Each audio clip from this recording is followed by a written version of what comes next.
Eh bien, en fait, c'est un amendement de bon sens qui nous a été inspiré par les nombreuses rencontres que nous avons faites en circonscription, dans les différentes circonscriptions juridiques, et pour lesquelles les greffiers nous ont alertés sur le manque de personnel endémique de l'institution,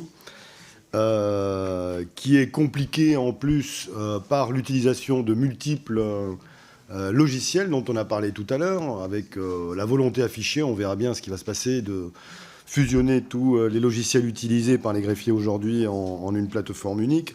Mais nous parlons ici des moyens humains, et le principe de cet amendement est de transférer les 400 millions de la justice judiciaire de l'administration pénitentiaire, vers la justice judiciaire. Voilà. 400 millions seront bien plus utiles à remonter le nombre de greffiers, puisque nous avons estimé avec la profession, ce n'est pas une vue de l'esprit, qu'il fallait augmenter les effectifs d'une vingtaine de milliers d'équivalents temps plein sur la période, donc 4000 emplois temps plein pour l'année 2024. Et dans cette logique et dans cette tendance, eh bien, voilà pourquoi nous désirons transférer ce budget de l'administration pénitentiaire vers la justice judiciaire. Merci. Monsieur Coulombe, le 256. Oui, dans le prolongement de notre collègue, on propose également de faire un prélèvement sur le budget de l'administration pénitentiaire de 5 millions. C'est pas grand-chose en réalité, quand on sait le rendement qu'ont les magistrats du PNF, puisque ça fait partie des rares missions administratives qui ont un rendement supérieur au coût. Donc ça va plaire, je pense, à toutes celles et ceux ici qui ont cette sensibilité libérale. Et puisqu'on a là, un petit peu comme pour les douanes, des fonctionnaires ou des professions qui rapportent plus que ce qu'elles coûtent au budget de l'État. Donc en fait, c'est un investissement qu'on vous propose, ce n'est pas une dépense, et c'est un transfert d'une dépense vers un investissement qui, lui, sera obligatoirement rentable, puisque 5 millions divisé par le nombre d'affaires qui sont traitées, en admettant qu'il y a un certain nombre qui aboutissent avec des condamnations qui permettent de récupérer les sommes détournées du fisc, puisque c'est souvent ce dont il s'agit, eh bien c'est carrément rentable. Donc voilà. Monsieur le rapporteur. Oui, ce sera un avis défavorable. Je considère que l'effort qui a été fait en termes d'augmentation des effectifs est déjà significatif, puisque, comme vous l'avez rappelé, nous sommes passés de 18 magistrats à 20, ce qui constitue une augmentation de 10% des effectifs. À ce s'ajoute la présence d'assistants spécialisés, de juristes assistants, qui viendront épauler ces magistrats du PNF. Donc pour ces raisons, ce sera un avis défavorable. Monsieur Coulombe. C'est un petit peu dommage quand même, 18 magistrats pour le PNF, sachant que pour arriver à traiter, 20 maintenant, une augmentation de 2 ETP, sachant que pour être vraiment efficace, il faudrait qu'ils puissent se consacrer à moins d'une dizaine de dossiers simultanément. Donc on ne comprend pas trop pourquoi il n'y a pas un plus grand enthousiasme à aller développer cette fonction, encore une fois, qui est éminemment rentable. Alors bien évidemment, dans ce budget, il est prévu 369 emplois de magistrats financés dans le programme 66 pour 2024. Mais ces magistrats-là, sortis d'école, n'auront absolument pas les compétences et le savoir-faire nécessaires pour traiter des affaires complexes que représentent toutes les affaires financières. Donc on maintient cette demande. 72, monsieur Coulombe. Oui. Alors donc c'est un amendement qui vise également à transférer 650 millions du budget de l'administration pénitentiaire vers l'accès au droit et à la justice au travers du financement de l'aide juridictionnelle qui fait tant défaut aux plus modestes de nos concitoyens, puisque acter en justice, ça coûte cher. Avoir des conseils, c'est également très cher. Et donc, on a toute une frange de la population qui, finalement, n'utilise pas la justice de notre pays pour faire valoir ses droits ou pour reconnaître, on va dire, des délits ou des crimes dont elles sont victimes. C'est quelque chose de grave, parce qu'à la réalité, ces 650 millions que l'on prélève, nous, du budget de l'administration pénitentiaire, on peut largement le faire avec une politique de déflation carcérale, comme le font actuellement d'ailleurs nos voisins britanniques, massivement, parce qu'on s'aperçoit bien qu'aujourd'hui, nos prisons sont pleines de petits dealers, de bas de cages d'escalier, et qu'une fois qu'ils sont prélevés et mis dans cette situation, ils sont remplacés aussitôt. Finalement, il y a une facilité. Oui, d'accord, mais moi je vous parle de l'administration pénitentiaire, parce que c'est ça qu'on emprisonne. Vous voyez ? On retire finalement de la société des gens qui sont considérés comme troublant l'ordre public. Mais la réalité, c'est que ce qui trouble le plus l'ordre public, c'est de ne pas pouvoir accéder justement à la justice pour des raisons de moyens insuffisants dans les ménages les plus modestes. Donc voilà pourquoi nous procédons à ce transfert. 3. Monsieur Coulombe. Merci, Monsieur le Président. C'est un amendement d'appel qui vise à créer une ligne budgétaire pour la création de conseils intercommunaux d'accès au droit. C'est un petit peu l'équivalent des maisons France Service que l'on retrouve dans les territoires, mais affectées au service des conseils en justice. Alors là, il s'agit d'une petite somme. Vous voyez, on est resté modeste, 20 millions d'euros par rapport à ce budget formidablement en progression. Et donc, nous préconisons d'affecter ces 20 millions que l'on prélève du doux carcéral, comme on l'a déjà mentionné dans notre discussion générale, pour les affecter à la création des conseils intercommunaux d'accès au droit. Les procédures judiciaires, et notamment la justice civile, deviennent de plus en plus inaccessibles pour nos citoyens, et la possibilité pour les individus d'être orientés et soutenus dans leur démarche juridique est nécessaire au respect des droits, à un recours ainsi qu'aux droits de la défense. La justice civile est au cœur de notre socle démocratique, permettant une résolution pacifique de tous les conflits, notamment familiaux, dans notre société. Oui, Monsieur Coulombe. Voilà. C'est un amendement qui vise à financer un accompagnement juridique pour les travailleurs des plateformes qui souhaitent faire des démarches pour être requalifiés en salariés. Tout le monde a lu avec beaucoup d'intérêt le rapport Uber Files sur les connivences au plus haut sommet de l'État, avec le fonctionnement de salariat déguisé en quelque sorte. Eh bien, nous proposons de faire un petit prélèvement à nouveau sur l'administration pénitentiaire de 40 petits millions d'euros pour les affecter à une aide juridictionnelle qui permettrait à cette foule immense de travailleurs qui ne sont pas déclarés salariés et qui pourtant relèvent parfaitement d'un contrat de travail, même s'il n'est pas écrit, vous connaissez la loi, il n'a pas besoin d'être écrit pour exister, ce contrat de subordination. Eh bien, il faut toute une aide juridictionnelle parce que les salariés, enfin les Uber, travailleurs Uber qui se sont lancés dans des appels au prud'homme pour se faire requalifier en contrat salarié, ont dû faire appel, cassation, retour au Conseil des prud'hommes. Enfin, c'est un enfer, c'est un cauchemar pour le justiciable d'aller faire valoir ses droits. Et j'en profite avec le temps qui me reste pour dire que ce n'est pas en créant plus d'enfermement que l'on donne aux Français plus de justice. Il ne leur est pas offert plus de justice parce qu'on emprisonne des compatriotes qui se sont livrés à des activités pénales qui méritent des petits enfermements.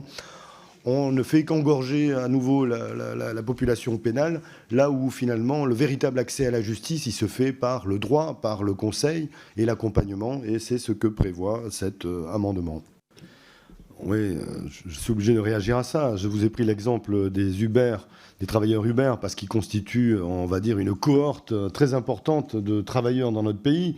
Mais c'est l'esprit qui est important dans cet amendement. Et s'il a pris l'exemple des Uber, des travailleurs Uber, en réalité, il couvre tous ceux qui sont, et celles qui sont aujourd'hui dans une situation de salariat dissimulé.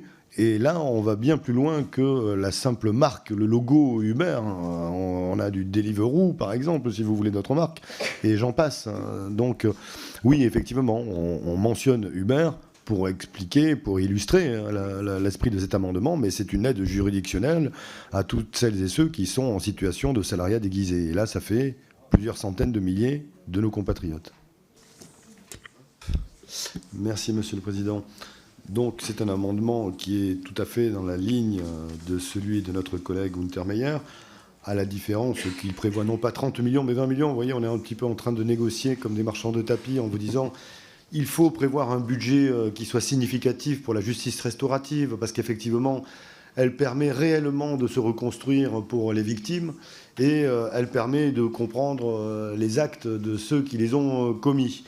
On regrette d'ailleurs, nous avons diffusé ce film avec Cécile Untermeyer qui est Je verrai toujours vos visages, et au film auquel, bien qu'il soit diffusé, qu'il ait été diffusé ici à l'Assemblée, on n'a pas eu beaucoup de spectateurs, et pourtant il aurait été tout à fait édifiant pour celles et ceux qui ne connaissent pas trop le principe, en pensant que c'est une alternative. Ce n'est pas une alternative à la peine, c'est un complément qui est proposé de façon libre aux détenus ou à ceux qui ont commis des délits de cet ordre et aux victimes. Et ce n'est pas non plus la mise en relation entre les auteurs d'un crime ou d'un délit avec les victimes de ce même délit ou de ce même crime. Donc c'est un dispositif particulièrement intéressant qui est très utile pour éviter la récidive. Et donc, évitant des récidives nombreuses, il permet également de désengorger les prisons. Donc il a une double vertu. Monsieur Coulam, allez-y. Merci, Monsieur le Président. Donc c'est un amendement qui vise à redéployer les crédits prévus au sein du programme protection judiciaire de la jeunesse vers un nouveau programme en charge du développement des mesures en milieu ouvert. Parce que pour nous, conformément à la loi de 1945, l'ordonnance de 1945, qui ne prévoyait pas d'incarcération pour les mineurs, nous ne voyons pas pourquoi la loi Perben prévoit le développement des centres éducatifs fermés, qui n'est pas une bonne réponse pénale, puisque l'incarcération des enfants, pour nous, est une aberration. Et le sens de l'histoire, selon nous, d'aller à contre-courant de ce genre de dispositif et de revenir à la lettre de l'ordonnance contre laquelle s'est érigé le Code de justice pénale des mineurs mis en œuvre par ce gouvernement, et ceci sans aucune concertation.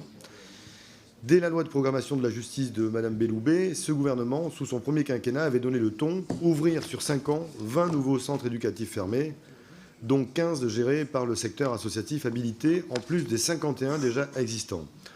Ceci va à l'encontre de toutes les recommandations des professionnels qui travaillent en lien avec des mineurs et de tous les organismes nationaux et internationaux de défense des droits des enfants. Monsieur Coulam. Merci. C'est un amendement qui vise à ouvrir près de 3000 équivalents temps plein pour les SPIP. Les services pénitentiaires d'insertion et de probation sont un maillon essentiel dans l'accompagnement social et de réinsertion des personnes condamnées. Les parlementaires du groupe LFI défendent le développement en milieu ouvert des personnes condamnées.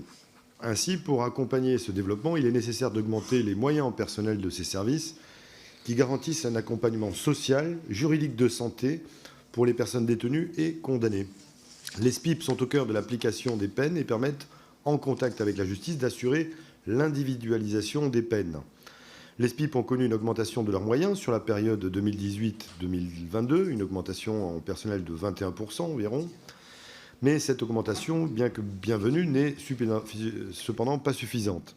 Le Conseil national du barreau alerte notamment sur la difficulté qu'ont les avocats d'accéder au dossier, ainsi que de tisser des liens avec ces services. Le CNB pointe notamment le manque de personnel qui ne permet pas aux agents du SPIP de dégager du temps pour se mettre en relation avec les avocats. C'est pourquoi nous souhaitons proposer la création de 3000 ETP sur l'année 2024 pour l'ensemble des agents nécessaires au fonctionnement des SPIP et qui comprennent les assistants sociaux, les conseillers pénitentiaires d'insertion et de probation, des psychologues et autres personnels, notamment d'enseignement, par exemple. De meilleures conditions de travail. Par ailleurs, oui, vous avez raison de constater que nous sommes constants. Nous ne pensons pas que la création de 18 000 places supplémentaires permettra d'améliorer les conditions de vie dans les prisons. Donc plutôt que de construire, de consacrer de l'argent à la construction de ces prisons qui ne servent à rien et qui ne peuvent que reproduire de la récidive. Vous avez vous-même expliqué que dans certains pays, les prisons ouvertes marchent très bien et ne génèrent pas de récidive, etc. Donc voilà, arrêtons de jeter de l'argent par la fenêtre pour construire des prisons et utilisons cet argent plutôt pour améliorer la condition des détenus. Je le mets aux voix, qui vote pour, Qui vote contre? Rejeté. Le 280. Monsieur Coulombe. Merci, Monsieur le Président. Je voudrais débuter la défense de cet amendement en rappelant que jeudi 28 août, dans mon département de Savoie, Karen, une policière de 42 ans, a été sauvagement assassinée par un mari qui avait pourtant été condamné pour non-respect d'une ordonnance d'éloignement. Et dire que si un système de bracelet anti-rapprochement et de téléphone grave danger avait été mis en place, eh bien peut-être que ce drame abominable aurait pu être évité. Par cet amendement d'appel, les députés du groupe parlementaire LFI souhaitent mettre en place une étude des besoins par territoire en bracelet anti-rapprochement et téléphone grave danger. Dans son rapport de septembre 2023, la Cour des comptes souligne que lorsque ces deux mesures ont été mises en place, aucune étude des besoins n'a été réalisée. Autrement dit, le gouvernement a fixé des chiffres à atteindre sans les fonder sur des données de terrain afin de connaître les besoins par territoire. Ainsi, dans ce budget, le nombre de ces dispositifs est certes augmenté, mais sans aucune référence à une réalité qui est finalement inconnue.